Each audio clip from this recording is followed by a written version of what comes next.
Muri ako kanya nkimara kubona ko Jake afite ifoto yanjye muri telefone ye kandi yari arimo kuyitegereza, byakomeje kundakaza cyane. Twese twakomeje guhagarara aho ngaho ko turi batatu, njyewe, Rick na Jake, ariko nta n'umwe wabashaga kugira ijambo na rimwe avuga. Nakomeje guhagarara aho ngaho ntegereje ko hari ikintu Rick yaba agiye kuvuga, ariko mbona nta jambo na rimwe avuze. Nari nzi ko rwose agiye gufuha, agiye gutangira gusomera Jake amubaza ahantu iyo foto yayikuye n'impamvu arimo kuyitegereza, ariko nta kintu na kimwe yavuze. Nakomeje kwibaza nti ariko se ubu ni ukubera iki? Kuki Rick atandwaniriye igihe Jake yahereye ansebya, ubu ngubu koko we ntago yamusebya? Numvise bimbabaje cyane, nkomeza gutekereza n'ukuntu Jake anyanga, ukuntu yasebeje mu bantu, ukuntu anyirengagiza, numva rwose birambabaje. Jake kubera ko nari maze kubona ko atankunda kandi kumwikuramo byarananiye, nari naratangiye gusa n'utangira kumushyiraho amakosa y'ibintu atanakoze, kugira ngo byibuze mbashe kubona ko ari umwana mubi, mbashe kumwikuramo. Muri icyo gihe rero natangiye gutekereza ibintu byose, nuko numva rwose Rick nawe agomba kumfasha akagira ikintu akora, nuko ariko mbona we akomeje kwicekera, ni nkaho rwose ibyo bintu bitamureba. Nari meze nkaho nshaka kumuregera kugira ngo amfashe, nuko ndamubwira nti ariko se Rick, ntabwo urimo kubibona? Reba. Nahise mfata ya foto kuko nyine ari njye wari ufite telefone, nuko ndongera ndayimwereka nti ngaho ndebera nawe. Ubu ngubu se Jake ifoto yanjye arimo arayimaze iki? Ese ubundi yayikuye he? Kubera icyo yari arimo kuyitegereza? Nakomezaga kubivuga ndakaye, nzi ko na Rick biri gukomeze kumurakaza, ariko rwose yahise atangira kumwenyura, nuko ahita ambwira ati mpereza ariko iyo telefone ndebe iyo foto nanjye, ndebe iyo foto rwose yatumye urakara cyane bidasanzwe. Yahise ayifata, nzi ko agiye kurakara nyine, ariko ibyo natekerezaga byose ntabwo ariko byagenze, ahubwo yahise yongera araseka. Nuko ahita afata ya telefone ayisubiza Jake, arangije arambwira ati Sara, tuza rwose, ifoto iyi ngiyi isanzwe iri simple, none se urumva kuba Jake yaba yifite muri telefone yari igitangaza? Uzi ko wagira ngo ntabwo ukoresha social media? Rwose ibyo ngibyo byihorere, ntago umuntu yabura ahantu akura ifoto y'undi muntu. Naramubwiye nti ariko nta burenganzira bifitiye. Nuko Rick akomeza kwisekera nk'uko yari asanzwe, ati rwose Sara tuza, ibi ngibi bireke byigutesha umutwe, ubwo ngubwo ifoto niyo yatuma hano hatangira kuvuka imanza koko? Tuza rwose, ntabwo ari ibintu bikomeye cyane. Byarambabaje kubona atamvugiye, ariko ndihangana, nuko ndatuza, ntangira gutekereza nti ariko se ubundi ubu ngubu ndimo kwisaza mu biki? Ubundi se wa mugani Jake ni ikihe kintu yaba arimo kumaza ifoto yanjye? Buriya wenda arimo arayireba yitegereza, avuga ati dore cya gikobwa cy'ikigoryi cyansariye. Buriya rwose nta kindi kintu yamaze ifoto yanjye. Iby'ifoto twabaye rwose nk'ababyihorera, nuko Jake yibikira telefone ye, yafoto atanayisibye, ariko numva birimo kundya ahantu. Numvaga ntagira ikintu mbikoraho, ariko nta bushobozi n'ububasha nari mbifitiye, kuko wagombaga kumfasha nawe yari abyihoreye. Twarabiretse, nuko Rick ahita avuga ati ntimumbwire ko mutaratangira gukora kandi mwari mwahageze kare, mureke tube dutangiye, abandi barakomereza aho basanga tugeze. Akimara kuvuga gutya ariko Jake yahise amukurura, aramubwira ngo bajye hirya gato, hari ikintu ashaka kumubwira. Bahise bagenda bajya hirya gato, maze batangira kuvugana, maze mpita mbona Jake arigendeye. Rick we ahita agaruka, arambwira ati Sara, Jake hari aho agiye, araza kugaruka mu kanya, ntacyo twebwe tube dutangiye. Tutaratangira ariko nahise mubaza nti ariko Jake kuki abantu bamukunda cyane bakanamwubaha cyane? Uzi ko abantu benshi bamufata nk'aho ari imana yabo. Rwose njyewe ibya Jake byaranyobeye, sinzi impamvu abantu bamwubaha birenze, mbona rwose biba bikabije cyane. Noneho nawe ukuntu mu kanya umuvuganiye kandi ari mu mafuti ku buryo bugaragara, rwose nabyo byantangaje. Kuki mumwubaha cyane? Eric ahita ambwira ati Jake abantu baramwubaha nibyo rega, kuko nawe ariyubaha cyane. Ariko nko kuri njyewe nyine Jake ni kapiteni wanjye, subizi se? Kapiteni wacu rero tugomba kumufata nk'umwami muri football. Uragira ngo se azanyirukanire mu ikipe ye? Ashwida uramenye rwose. Twahise duseka twese. Nuko tukirimo guseka mbona musaza wanjye Shani nawe araje. Sinzi rwose ahantu yavuye, nta nubwo namenye wamubwiye ko turi aho ngaho, kuko groupe yabo ntago ari aho ngaho yari bukorere. Yaje yarakaye cyane, mbona yuzuye umujinya. Nubwo Rick bari basanzwe ari inshuti, ariko nabonaga byahindutse. Ntago nzi ikintu cyari cyamubabaje. Yahise aza aradusuhuza, ahita abwira Rick ko anshakaho gatoya. Nuko turahaguruka turagenda. Tugeze hirya atangira kuntonganya, ambwira ngo ngume kure cyane y'inshuti ze.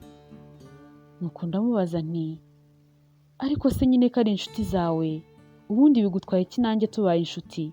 Wumva ari ikihe kibazo?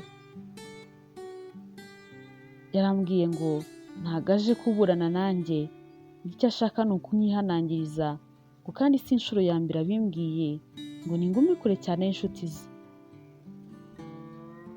Kubera ukuntu yari yarakaye, namubwiye ko nyine n'ubundi inshuti ze nta kindi kintu kiduhuza usibye ko nyine badushyize muri groupe imwe. Ukahita agenda arambwira ngo yizeye yuko nyine ngiye kubyubahiriza, nkaguma kure cyane y'inshuti ze, ibiduhuza bikaba amasomo gusa nta bindi. Naramuretse nuko mpita nsanga abandi kuko nabo bari bahageze, maze dutangira gukora waka yacu bari baduhaye. Twakomeje aho ngaho nk'ibisanzwe, gahunda zose baduhaga turazubahiriza. Nuko iminsi 3 nayo iza gushira, ariko numvaga ntabishaka rwose. Rick twari twarabaye inshuti, tuganira buri kimwe, nkumva biranejeje cyane. Nagerageje kandi kumucunga neza ngo ndebe ko ari we, ariko byari bigoye cyane kuko yari afite nimero yindi yakoreshaga. Neza kumufata ngo mukacire byaranze.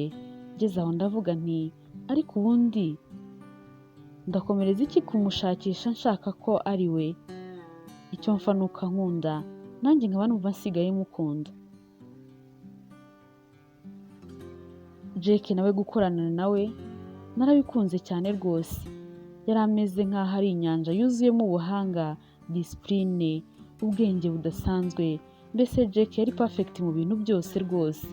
Nubwo twese twari abahanga, ariko ni nk'aho ari we wari kizigenza muri groupe yacu. Ibitekerezo bye byari ingenzi cyane kuri project yacu rwose.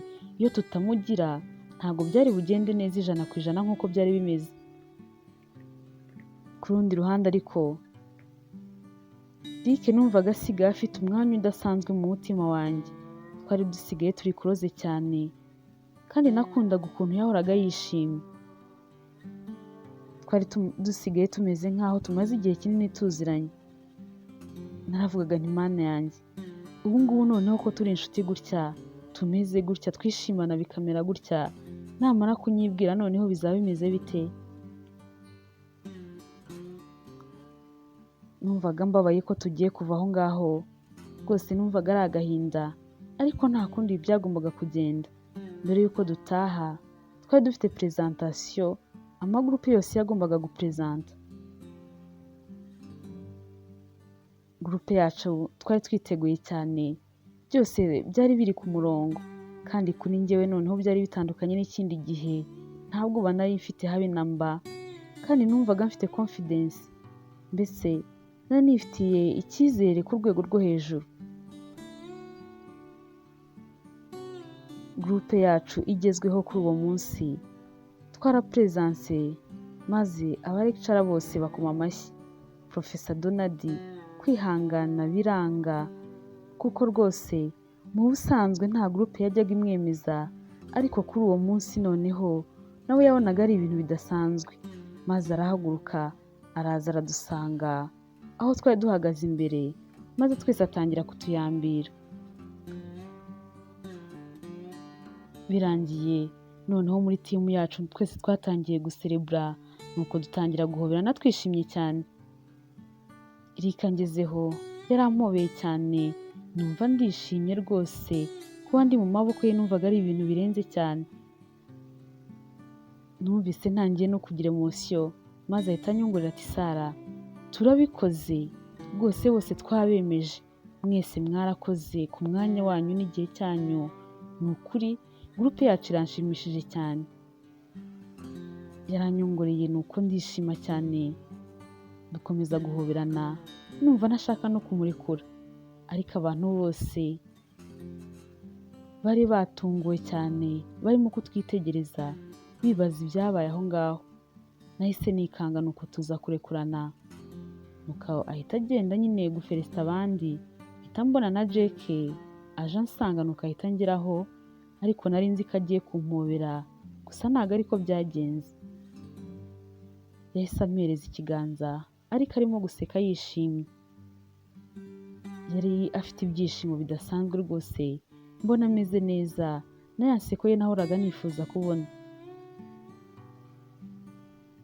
Natangiye kumwitegereza cyane nkaho ntangiye kumurangarira, nuko nshigukira hejuru ndigarura, mpita murekura, nuko ndibaza nti ese ubundi ko kuki koko ubu ngubu atampobeye nk'uko yahoberaga abandi bagenzi banjye? Nabyibajije ariko ku mutima nti n'ubundi wowe Jake ndakumenyereye rwose, uranyanga, ntago nzi ikintu umora.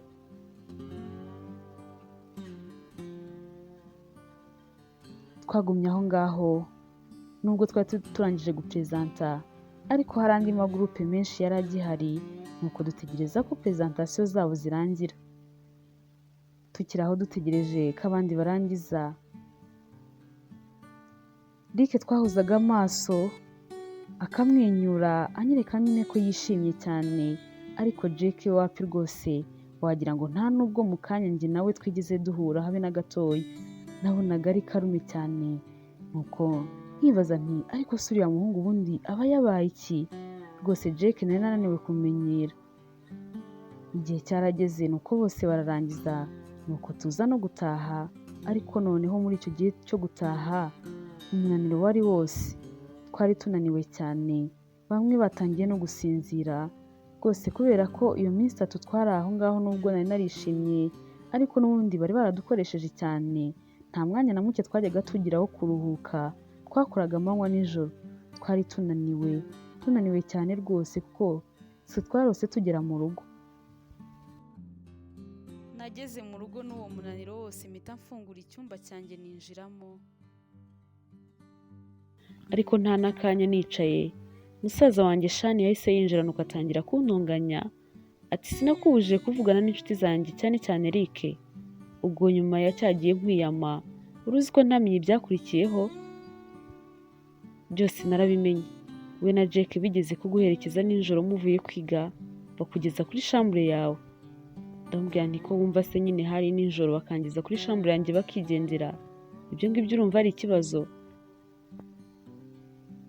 Ati none uyu munsi bwo kuki mwahoberanye? Ndamubwira nti none se kankubaze, mwebwe iyo mwatsinze igitego muri football ntimuhoberana kubera ibyishimo? Natwe rero twari twakoze neza project yacu, nyine natwe twari twishimye, twari twatsinze. Ndamubwira nti ubundi ariko Rick ko mbona ari inshuti yawe, ko ari umwana mwiza, mufitanye ikihe kibazo?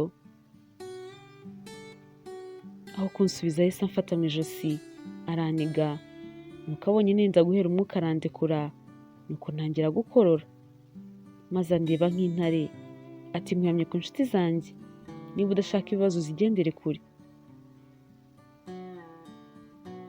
Nahise ntekereza nti n'ubundi ndabizi neza, ubu ngubu ibyishimo byose maze iminsi nibereyemo muri iriya minsi 3 ngiye gutangira mbyishyure. natangiye gushaka ukuntu nareka kujya mvugana na Eric cyane kuko nabonaga musaza wanjye bikomeje kumurakaza.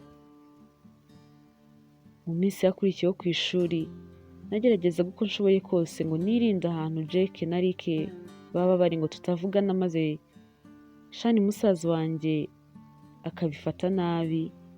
Ariko nubwo nakoraga uko nshoboye kose ngo atambona turimo kuvugana, Eric we ntabwo ariko byari bimeze ku ruhande rwe, kuko noneho yari atangiye kujya mvugisha cyane ku ishuri, akansanga ahantu hose ndi, buri wese abibona ko dufitanye umubano udasanzwe. Ibyo bihe kandi byo kuba ndi kumwe na Eric gutyo byatangiye no gutuma noneho ntangira kugenda ngira inshuti nyinshi, usibye ko hari n'abakobwa bamwe batangiye kungirira ishyari kubera ukuntu njyewe na Eric twari dusigaye tumeranye muri iyo minsi, kandi bo bagerageza kumuvugisha byaranze. Eric yakomeje kujya mvugisha bikantera ubwoba kuko nari nzi ko Shani rwose bishobora kumurakaza cyane. Nakoraga uko nshoboye kandi fone yanjye nkayishyira kure cyane kugira ngo atabona izo mesaje zose twandikirana, kuko noneho ntago nari bumukire. Umunsi umwe bwari buke Eric agira umunsi mukuru w'isabukuru ye y'amavuko. Natangiye kwibaza gift nzamuha naho nzayimuhera, nkibaza nti ese nzayizana hano ku ishuri, nzabigenza gute? Byatangiye kuntesha umutwe kandi kuko Eric yari umuherwe, naribazaga nti ese nzamuha iki ko Eric ari umukire cyane koko kandi n'ibintu byose aba atunze bikaba ari ibintu bihenze by'agaciro kenshi cyane. Nakomeje kubyibaza biranyobera, ariko nkirimo kubyibaza nahise mbona mesaje ye, nuko atangiza amagambo ya ndirimbo naririmbye cyagiye muri bisi bisa nk'arimo kunserereza, ati Nikosi wa mutima w'uremerewe wanjye umerewe ute? Ndaseka ndamubwira ngo meze neza. Ahita anyandikira ati ndi mu rugo ndaryamye ndimo gutekereza princess wanjye n'umutima w'uremerewe cyane. Ndamubwira nti ubwo rero ndi bukuvumbure kuko twagiye muri bisi imwe cya gihe, kuko nibwo naririmbye iyo ndirimbo ari nabwo abantu bose bayimenye. Rwose buriya twari turi kumwe. Nuko araseka ati oya ntabwo twajyanye muri bisi imwe, nuko numvise abantu babivuga kubera ukuntu ngo waririmbye neza bose bikabatangaza. Nuko ibyo ahita bireka arambaza ati none se ubu ngubu tubaye turi kumwe waba urimo gukora iki? Ndavuga nti ese ubu naba ndimo gukora ikira? Wenda twaba turimo nko kuganira. Ahita ansubiza ati njyewe naba ndimo kukureba uri mu maboko yanjye utuje, uri comfortable, wishimye cyane, ndimo kukubwira ukuntu ngukunda. Ndamubwira nti ndumva byaba ari byiza, ndumva naba nishimye cyane. Ahita ambaza ati ejo ufite gahunda imeze ite se? Njyewe hari party nzajyamo. Mpita ntekereza nti ndabizi neza ni anniversaire yawe. Nuko ndatangira ndatekereza nti ariko se ubu kuki atantumiye? Buriya nta kirori afite koko? Kuki atantumiye? Nanze kugira icyo mbimubaza, ariko ndijijisha ndamubaza nti none se ni party imeze gute uzajyamo? Arandika ati ni isabukuru y'amavuko nzajyamo y'inshuti yanjye. Nari kuzishimira ko tuzajyana tukaba turi kumwe, ariko komeza ungirire icyizere, umunsi umwe bizaba party zose tuzajya tujyamo tujye tujyana, tujye tuba twicaye turi kumwe. Ndamubwira nti nanjye ibyo bihe ndabitegereje.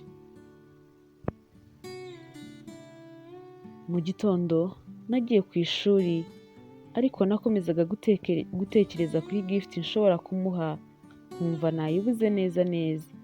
Naraye ijoro ryose nyitekereza, ariko byarinze bigera mu gitondo ntarayibona. Muri ako kanya nkimara kugera ku ishuri natangiye kumva abandi bantu bavuga ibya anniversaire ya Eric, numva bavuze n'ahantu iri bubere. Ntabwo byari surprise kandi kuko yari yatumiye abantu bisa naho yanatumiye abantu benshi. Nkirimo kwibaza impamvu njyewe atantumiye, hashize akanya ahita aza arinjira nuko aransuhuza. Nanjye mpita mwifuriza isabukuru nziza. Nta kindi kintu aravuga, atitaye no ku maso y'abantu bari aho ngaho barimo kutureba. Nagiye kumva numva arampobeye cyane. Numva binteye isoni ariko ndabyihorera nanjye sinabyitaho kuko numvaga mukumbuye. Twahoberanye akanya gatoya duhita turekurana, nuko ahita ampereza invitation ati Sara, iyo ni invitation yo muri pati yanjye y'uyu munsi. Nari naratinye kuyiguha ntekereza ko wenda ushobora kutemera kuza kubera ko ntajya nkunda kukubona mu bindi birori, ariko rwose umutima wakomeje kumpatiriza nuko unyemeza ko ngomba kuyiguha. Amasaha iri bubere ndizera ko atari buze kukubangamira, kandi nizeye ko uri buze. Biri bunshimishe cyane kukubona. Nuko arambaza ati uri buze? Ndamubwira nti ndaza rwose humura. Arambwira ati urakoze cyane Sara, ndi bwishime cyane nuza. Nahise mpamagara mama ngo musabe uruhushya ko mfite isabukuru y'amavuko y'inshuti yanjye. Ahita anuka ati ibyo ni akazi kawe nushaka uhereyo. Ndababara ariko mana yanjye kuki koko? Nubwo yarambwiye gutya ariko ntacyo kuko yaranyemereye. Numvishe binshimishije. Nahise nandikira Eric kuri ya nimero ye nijijisha nkaho nyine ntamumenye. Ndabwira nti ese wari uzi ko Eric yantumiye muri pati ye? Ahita ansubiza ati ndumva ari sawa, nanjye niyo pati nakubwiraga ndi buze kujyamo. Ahita ambwira ngo arishimye ko ndi buze, ngo ari buze kuza kumbona. Nanjye ndamubwira nti nanjye yaba byanshobokeraga nkaza kukubona. Amasomo akirangira y'uwo munsi nahise ntaha ngo ngende nitegure ndebe n'umwenda ndi bwambare. Nageze mu rugo ariko ndebye imyenda yose mfite mbona nta mwenda w'ikirori n'umwe urimo. Nari mbizi neza ariko nakomezaga gushakisha ngenda nyiterera hejuru ndeba, ariko rwose nta mwenda n'umwe w'ikirori nakambara nari mfite. Imyenda nari mfite naherukaga kugura yari imaze gusaza. Narebyemo umwenda muzima nuko mbura n'umwe, tumwe twaracuyutse utundi tutakinkwira, rwose byari biteye isoni. Imyenda nari mfite n'utwa t-shirt twanjye n'udutopu n'udupantaro nambaraga ngiye ku ishuri. Nta wundi mwenda muzima nagiraga. Natangiye kwibaza nti ubu se koko ndajyana utu twenda twanjye tw'ubusazirwa njyana ku ishuri, ese uwabireka ubundi sinjyeyo aho kugira ngo ngende nsebere mu bantu? Narabirebye ndavuga nti ubu rwose si ubuzima, kubura umwenda n'umwe muzima umuntu yajyana mu bantu. Byarambabaje ariko kuko nari nzi ko ibyo bintu byose bizageraho bikagira iherezo, nuko nkomeza kwihangana. Nkiri muri ibyo, nkiri mu gucagura nabuze umwenda n'umwe ndi bwambare, Rick yahise anyandikira ngo Princess, kuri iyi sabukuru y'inshuti yanjye ngufitiye impano idasanzwe. Nuko arambwira ngo hari nimero igiye kumpamagara ngo maze mpite nsohoka njye kuri gate y'iwacu ngo ampereze gift arabanzaniye. Nkimara gusoma iyo message, iyo nimero yahise impamagara kuko nta n'ikindi kintu ndatekereza, nuko turavugana numva koko n'umuntu unzaniye gift. Nahise ngenda ngo njye kuyizana, nuko mbona na envelope nini cyane yuzuye iremereye rwose bisa nkaho irimo ibintu byinshi. Nuko ndamushimira, nuko ahita ampereza adresse z'ahantu akorera kuri salo. Arambwira ngo nze kuza kuhaca ngo banyiteho bamwishyuye. Yarahambwiye numva ntibigoye cyane kuko hari hegeranye n'aho fete ya Eric n'ubundi yari bubere. Nuko nabwira nti sawa ndaza nta kibazo. Arambwira ati ntugire ikibazo uze kumpamagara, ngira ngo nimero yanjye ya telefone imaze kuguhamagara wayibonye. Ndabwira nti nta kibazo ndakubwira. Nahise ngenda n'amatsiko menshi nuko mbisuka ku buriri, mbona ni amakanzu abiri y'ikirori meza cyane nk'imiguru ibiri y'inkweto, bisa naho yagira ngo bimwe wenda nibyanga kunkwira nze kugerageza ku bindi. Natekereje ibyo bintu byose ampaye ukuntu ari ibintu by'agaciro cyane, yari imyenda rwose ihenze cyane n'inkweto nziza cyane zihenze. Ndeba ibyo bintu byose, nareba n'ukuntu yongeyeho n'ibya salo, numva birandenze neza. Ndavuga nti Mana yanjye koko njyewe Eric nzamwitura iki ko akomeje kunyitaho cyane. Nakomeje kubitekerezaho ndavuga nti uko biri kose kuri iyi sabukuru ye ndaza kumubwira ko mukunda. Rwose ntabwo ndi bubyihanganire, ndamubwira ko mukunda ikiba kibi. Ntabwo nakomeza kwihangana, ntabwo nakomeza gutegereza. We nashaka akomeza biceceke, ariko njyewe kwihangana rwose birananiye. Nipima imyenda n'inkweto byose nuko mbona birankwiriye, buri icyo ndi bwambare n'icyo ndi bureke. Byari bimbereye kandi binkwiriye, wagira ngo babanje kumpima. Amakanzu yari meza cyane n'inkweto zari nziza ku rwego ruhebuje rwose. Nakomeje kujya ndeba icyo nakambara n'icyo nareka, nkambara kimwe nkabona kirambereye cyane, nashyiramo ikindi nkabona kimbereye kurushaho, nuko ahubwo nabyo bitangira kumbana ibibazo. Nahise mfata fone yanjye mu ntoki ngo umwandikire, ariko numva sindi bubone ijambo ndi bwandike mushimira. Nkiri kubitekerezaho ntekereza ikintu ngiye kwandika, nahise mbona message ambaza niba byankwiriye kugira ngo dushake ubundi buryo hakiri kare. Ndamubwira nti birankwiriye neza cyane kandi wakoze cyane. Uyu munsi nibuze kugusoma ku itama maze mubwire ko ngukunda cyane. Ahita aseka ati urambwirwa n'iki se? Ndamubwira nti uyu munsi ndagushakisha paka nkumenye, ngomba kukubona rwose, ndambiwe gukomeza kwihererana ibi bintu. Nuko ahita ambwira ati ngaho uze kugerageza turebe kuri bumenye. Ndamubwira nti wowe gusa tegereza uraza kubibona. Nahise nitegura vuba, nuko nyura no kuri ya salo, wa wundi wari wanzaniye gift akinkubita amaso, ahita abwira abandi bakoranaga ati mube muretse, mube rwose muretse ibindi bintu tubanza twite kuri iki gikomangomakazi cy'abandi. Ndaseka ndamubaza nti njyewe se? Nuko arambwira ati ni wowe rwose, nabonye boyfriend wawe aguhagazeho cyane, cyakoze mwese muri beza. Njambwiye gutyo bitangira amatsiko, ndamwibarishwa nti none se boyfriend wanjye yaje hano? Nuko ahita ambwira ati yaje rwose. Ndamubaza nti yari ameze ate se? Namubwiraga gutyo kugira ngo numve koko niba ari Eric. Nuko arambwira ati none se kuri kubimbaza nkaho utamuzi, ntabwo musanzwe muziranye? Ndamubwira nti nuko mbizi neza ko ataje hano, wabona wenda yohereje undi muntu kuko ntago ahari. Nuko ahita ambwira ati uwaje hano rero dore uko yari ameze. Nuko arabimbwira neza neza, numva ni Eric 100%. Nuko mpita ambwira nti ngaho nyereka nimero ye ya telefone yaguhamagaje akubaza ko gift wayingejejeho. Yahise yinyereka, mbona ni nimero ya telefone ya Eric isanzwe.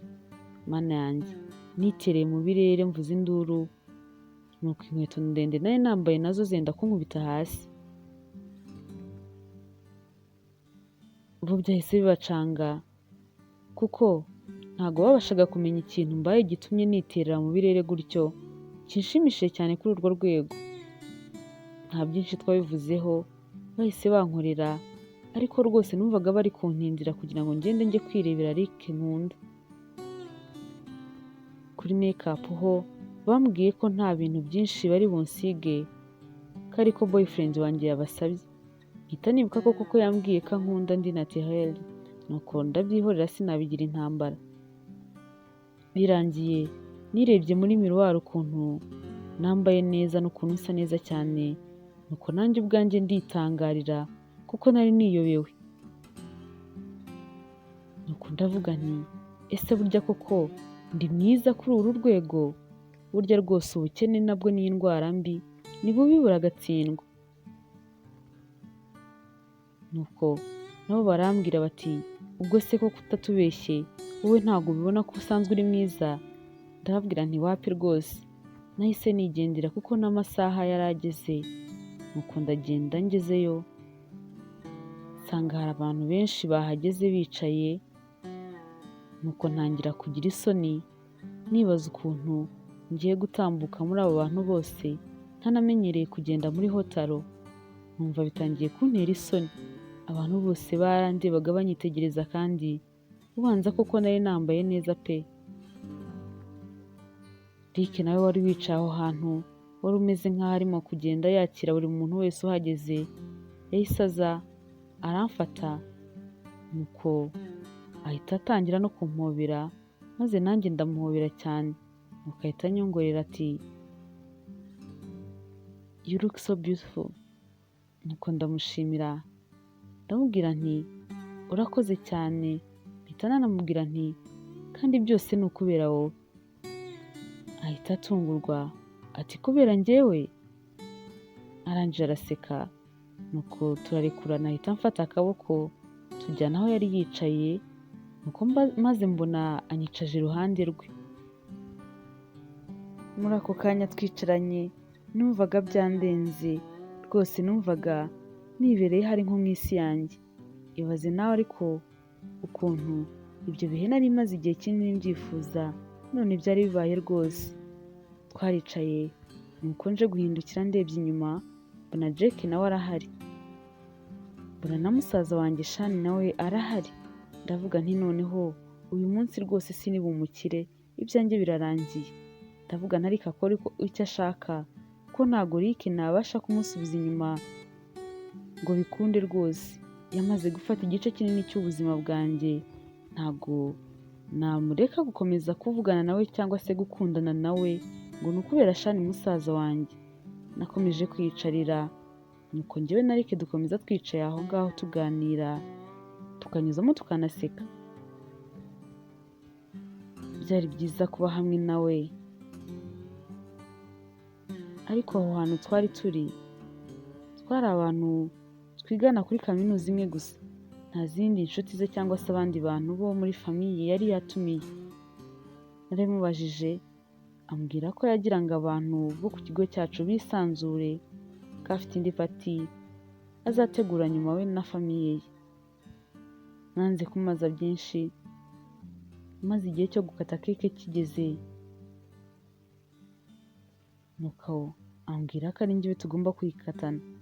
Sinari kubyanga kuko nabyo byari mu nzozi zanjye. Abantu bari aho bose batangiye gutekereza ko dukundana. Fete yenda kurangira ariko sinzi utuntu Rick yari arimo. Igihe cyo kubyina kigeze yarampagurukije turabyinana, ariko hashize akanya gato ahita yongera aragenda. Nahise nisubira kwicarira hahandi nyine n'ubundi twari twicaye, ariko hashize akanya gato nicaye hari undi muhungu twiganaga waje aranyinginga ngo ninze tugende tubyinane. Naramuhakaniye burundu, akomeza kunyinginga, nanjye nkomeza kumuhakanira amubwira ko rwose bitashoboka ko ntari busubire kubyina. Yaranyinginze cyane, mbona n'abantu batangiye kutureba cyane, nuko nawe ntiyacika intege ngo agende, ahubwo akomeza kunyinginga cyane ashyizemo imbaraga. Abantu bakomeje kubibona ko ndimo kumuhakanira, ariko si ubwo waretse kumusebya koko ukagenda ukamugeza imbere mukabyina nk'amasegonda makeya ugahita wigarukira? Nanjye naramurebye kuko mbona muretse nabamusebeje kuko abantu bose bari babibonye. Naragiye kuko turabyina, hashize iminota mike cyane nuko mpita nigarukira, dore ko ntari nanamenyereye ibintu byo kubyina kandi n'inkweto ndende nazo zari zambangamiye cyane. Nkigaruka ngo njye kwicarira, nkigera aho nari nicaye cramp zahise zimfata mu kaguru, nuko ndababara cyane ndataka mvuza induru. Jack wari uri aho inyuma sinamenye ukuntu yangezeho, yahise aza yirukanka cyane, nuko aramfasha ndicara, nawe anyicara imbere, afata akaguru kanjye kari gafite ikibazo atangira kugakorera massage ari nakandeba mu maso ariko namureba nkabona yarakaye cyane, nuko nanjye nkabura aho ndeba rwose nkumva birimo kumbangamira cyane.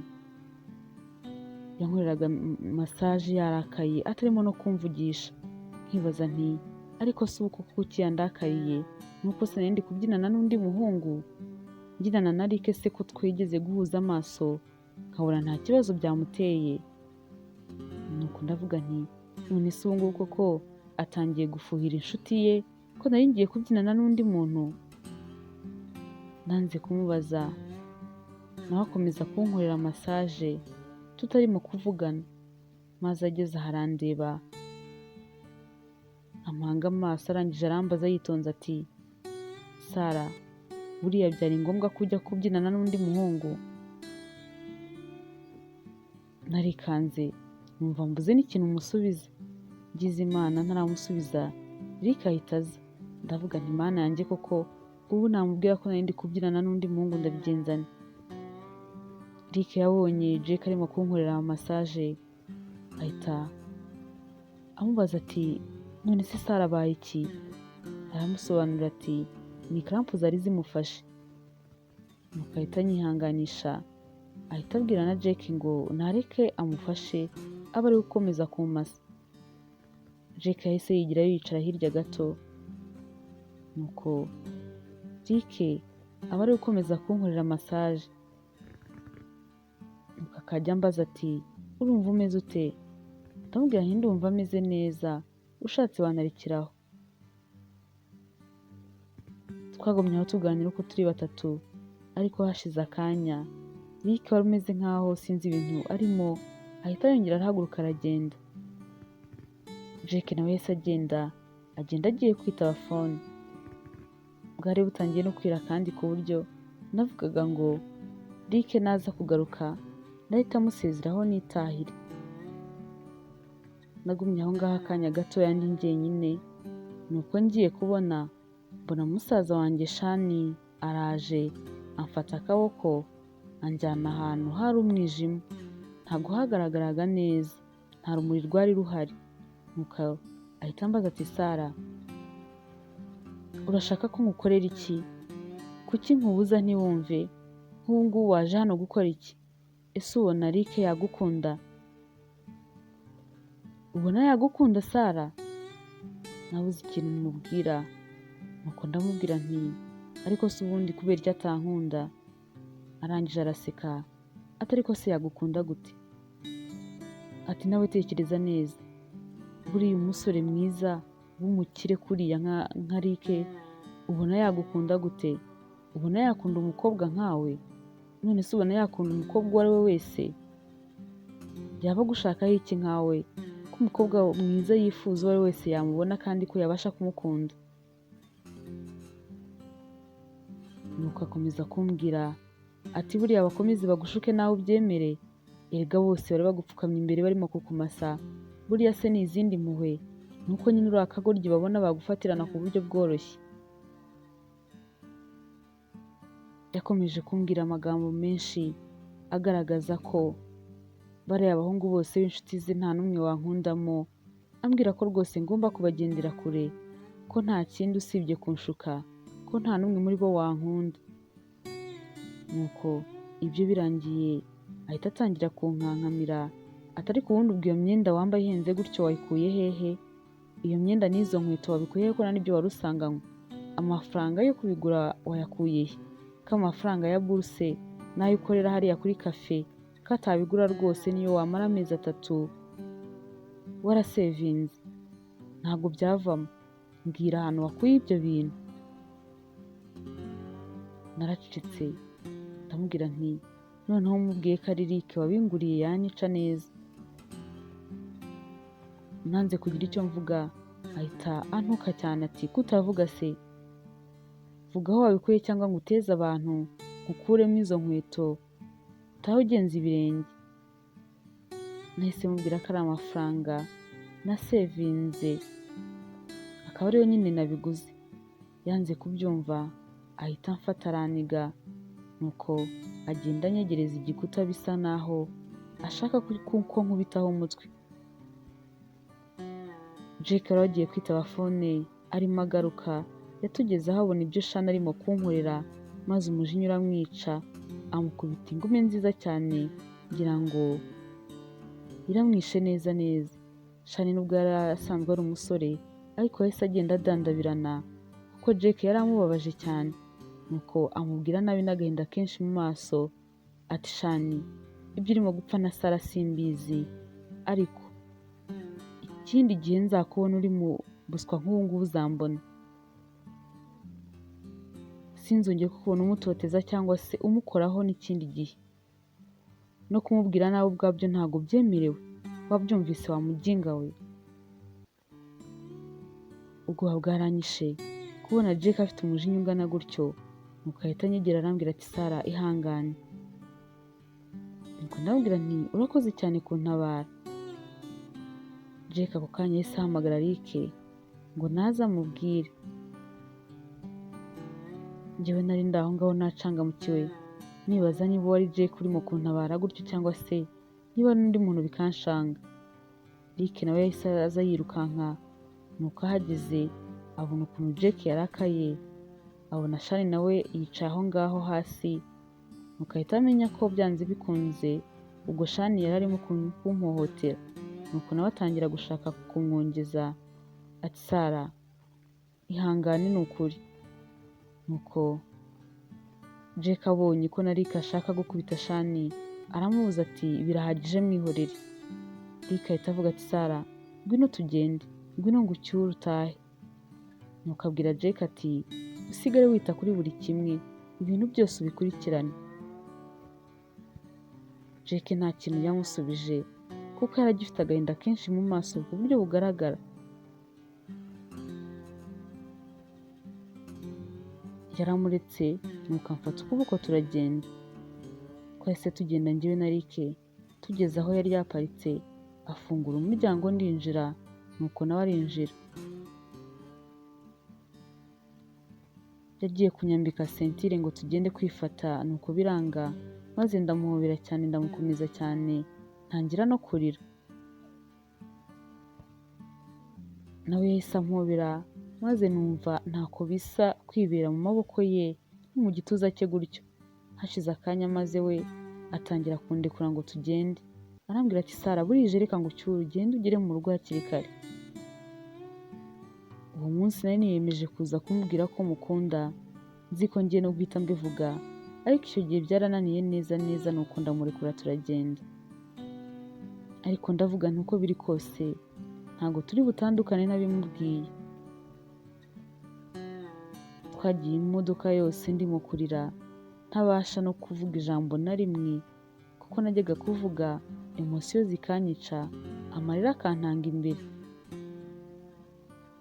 Nawe yaranyihoreye ntiyagira irindi jambo na rimwe avuga, nuko turagenda tutarimo kuvugana. Tugeze mu rugo amaze guparika yashatse kujya kunkingurira, ariko mpita mufata akaboko ndabyanga. Ndamubwira nti Rick uretse tube turi kumwe akandi kanya gatoya.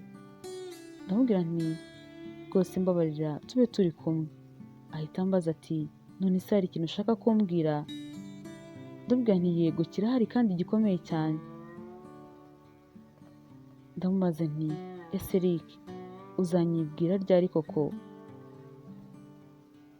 Ahita yikanga ati nkwibwira ibyo ngibyo se ni ibiki?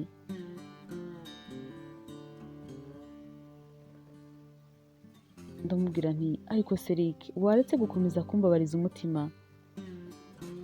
Ngiye kongera kugira ikindi kintu mvuga arambwira ati Sara ndagira ngo umbabarire kandi unyumve neza kuko ibyo ushaka kumbwira ndabizi, ariko icyo ugomba kumenya ni uko atari njyewe muntu twandikirana amamesaje. Nahise mwitaza nk'ukubiswe n'amashanyarazi nti oya ntabwo bishoboka Rick, urankunda ndabizi urankunda.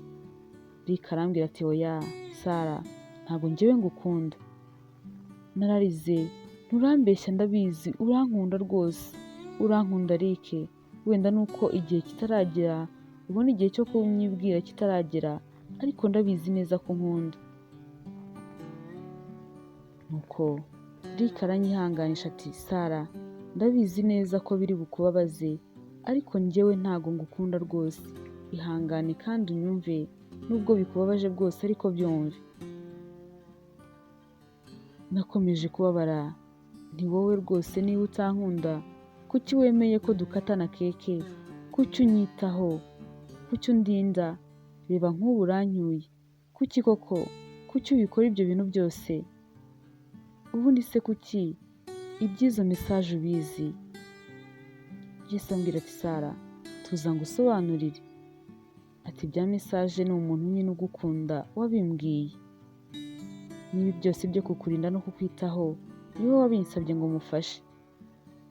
Ndarira nti Rick, erega ni wowe rwose wikijijisha. None se cyagiye ndi muri library ko nakubonye nkabona ko ari wowe wari wanzaniye ya envelope. Arambwira ati oya Sara, nuko nyine iyo nshuti yanjye yari yansabye kubikora. Yari yansabye kukuzanira ikintu wafata nyine hariya muri library kuko wari wamazemo amasaha menshi, kubera ko nyine ntashakaga ko mbona nshonga usohotse, nuko ndayizana. Rero rwose ntago ari njyewe kandi ndagira ngo myumve neza. Ndamubwira nti oya Rick ni wowe, none se kuki nahise nkwandikira mesaje nkabona nawe ufashe telefone yanjye ukanandika nuko ukansubiza. Nuko ahita ansobanurira arambwira ati cyagiye nyine ngo wamwandikiye mesaje umushimira, nuko nawe ahita anyifowadinga ambwira ko nyine wamushimiye ko wabibonye, nuko nanjye mwohereza indi mubwira ngo ubwo misiyo igenze neza Imana ishimwe, nta kindi rwose, ntabwo njyewe nigeze nkwandikira. Ndarira cyane nti Rick koko kuki umbabaje, kubera iki koko mwateganyije kubikora kuriya, ariko ntago ndi kubyumva. None se ko kuri salo bambwiye ko ari wowe mwavuganye ukabaha na gift. Nuko ahita ambwira ati byose nyine ni wowe wabintumye, byose mbikora kubera we kuko aba adashaka kwigaragaza. Nakomeza kubabara nti Rick kuki wowe agukoresha ukabyemera? Reba ibintu wakoze, watumye ngukunda nkishyiramo, none reba ukuntu bigiye kungendekera, ubu ngiye gutangira kurwana intambara yo kukwikuramo, kuki muri abana babi? Aranyihanganisha ati hangane Sara, humura rwose uzanyikuramo bigukundire, bizagushobokera. Nahise mubwira nti ngaho rero niba atari wowe mbwira uwo muntu. Ahita ambwira ati Sara, ihangane rwose ntago aka kanya namukubwira, ubwo azakwibwira. Ndavuga nti oya ntabwo uri buve hano utamubwiye. None se ubwo uwo muntu ubundi muri inshuti bingana iki ku buryo uzi amabanga ye yose? Arambwira ati nyine turi inshuti cyane, usibye ko birenze n'ubucuti, ni nkaho turi abavandimwe. Mpita mubwira nti ubwo ni Jack rero, ni Jack rwose kuko nta yindi nshuti nzi ugira inshuti wakorera ibintu bingana gutyo, kuko mfite n'impamvu zo kumukeka. Ni ukubera iki se? Namusanganye ifoto yanjye cyagiye muri telefone ye, yayirebagamo ibiki? Nongera gutekereza n'ibindi nti ni ukubera iki se mu kanya amaze kumfasha? Nahise nibuka n'ukuntu yari yarakaye kubera ukuntu yasanze barimo kumuhohotera, nuko ndavuga nti nta wundi muntu warakara kuriya atari uko asanze bari guhohotera umuntu akunda. Numva iyo nayo ni iyindi mpamvu. Ndongera ndamubaza nti ni ukubera iki cyagiye muri bisi nasanze hari umwanya iruhande rwe, buriya si we wari wawumfatiye? Natekereje ibintu byinshi cyane byatumaga nshobora gukeka Jack. Nuko mbwira Rick nti byanze bikunze rwose ubwo ngubwo ni Jack. Ndavuga nti kuki ubu ngubu ntabitekereje kare, kuki ntegeze mbitekereza kare? Koko ni Jack rwose nta wundi. Rick atari ko se noneho koko Sara utangiye gutekereza ibiki? Ngo Jack ntago ari we rwose? None si wowe ko njyewe na Jack turi inshuti, umuntu wadusabye kukuba hafi, urumva ko nawe nyine we na Jack n'ubundi baziranye, nawe ni inshuti ye, usibye ko njyewe ari njyewe turi inshuti cyane. Rero yadusabye ko twakuba hafi kugira ngo tukujijishe. Rero biriya byose byari imipango kugira ngo udakomeza gukeka njyewe njyenyine. Ni umuhanga cyane ku buryo udashobora kubyizera. Gusa icyo nakubwira cyo Sara, ni uko agukunda cyane. Aragukunda ku buryo ntabasha no kubisobanura. Numubona akagusobanurira byose uzabyumva. Numvishe ncitse intege ndarira cyane. Ni kuki koko atabaye Jack? Jack mukunda ku rwego nanjye ubwanjye ntazi. Kumwikuramo byari byaranze. Ariko namaze kumenya ko ari wowe twandikirana, nuko ntangira kugukunda. Bisa naho Jack mwibagiwe birakunda, none ndebera nawe uransize. Rick yahise ambwira ati, ariko Sara, ushobora kuba ukunda Jack cyane rwose. Nubwo umbwira ngo wankundaga, iyo Jack aza kukubwira gatoya ko agukunda, njye nawe twari bite dutandukana n'ubundi. Rwose ushobora kuba umukunda cyane. Nuko ndamubwira nti simbizi nyine, ariko ikintu nzi neza ni uko mukunda, ariko nawe wari waratumye mwibagirwa. Rick yahise yirutsa ati, mfite ubwoba rero ko inshuti yacu nubwo igukunda cyane ushobora kutazayemera, nubwo ikwitaho ikagukurira buri kimwe, ariko ubanza utazabasha kukwibagiza Jack. Nicyo kibazo mfite ubu ngubu. Njyewe ndabizi wenda bizakorohera kunyikuramo, ariko kuri Jack ho ndabizi ko ari intambara ikomeye rwose. Ni intambara itoroshye. Nuko ahita ambwira ati, reka ngusabe ikintu kimwe Sara, ntuzababaze iyo nshuti yacu kuko iragukunda cyane ku rwego nanjye ubwanjye ntabasha kugusobanurira. Akubuze sinzi ukuntu yamera, ubanza hari yarwara. Gukomeza kumbwira mu magambo yose n'ukuntu nari maze kwibabarira numva ko atari Jack cyangwa se Rick, numvishe bikomeje kundwaza. Ndarakara cyane ndamubwira nti, Rick, genda ubwire iyo nshuti yanyu, uyibwire rwose ko ntazongera no kuyandikira. Genda uyibwire mesaje zose twari dufitanye nishaka izisibe, nanjye ngiye kuzisiba. Umubwire ko mwanga, kandi ko mwanga cyane. Rwose ndumva byamvuyemo, nta nubwo nzongera kumuvugisha. Ni umwana mubi, yarampemukiye, yakinishije umutima wanjye. Nuko ndongera nambwira nti, ese reka nongere nkubaze inshuro imwe, rwose nubishaka wenda unambeshye. Koko ntago ari Jack unyandikira? Rick ahita avuga ati, oya pe, ntago ari Jack rwose, ntiwongere no kumutekereza. Mbega agahinda. Aha niho igice cy'iyi nkuru cy'uyu munsi kirangiriye. Ese uyu wa mugani ninde koko? Niba atari Rick, ntabe Jack, uyu muntu ninde? Ese koko wowe uri Sara wakomeza kumwandikira cyangwa wahita ubivamo? Reka tuzakurikire mu gice cy'ubutaha. Imana ikomeze ibarinde. Mutubwire muri comment ko mwumva iyi nkuru. Ese mutekereza iki kuri iyi nkuru? Ese bizagenda bite? Imana ibarinde. Naho ubutaha, ndabakunda cyane.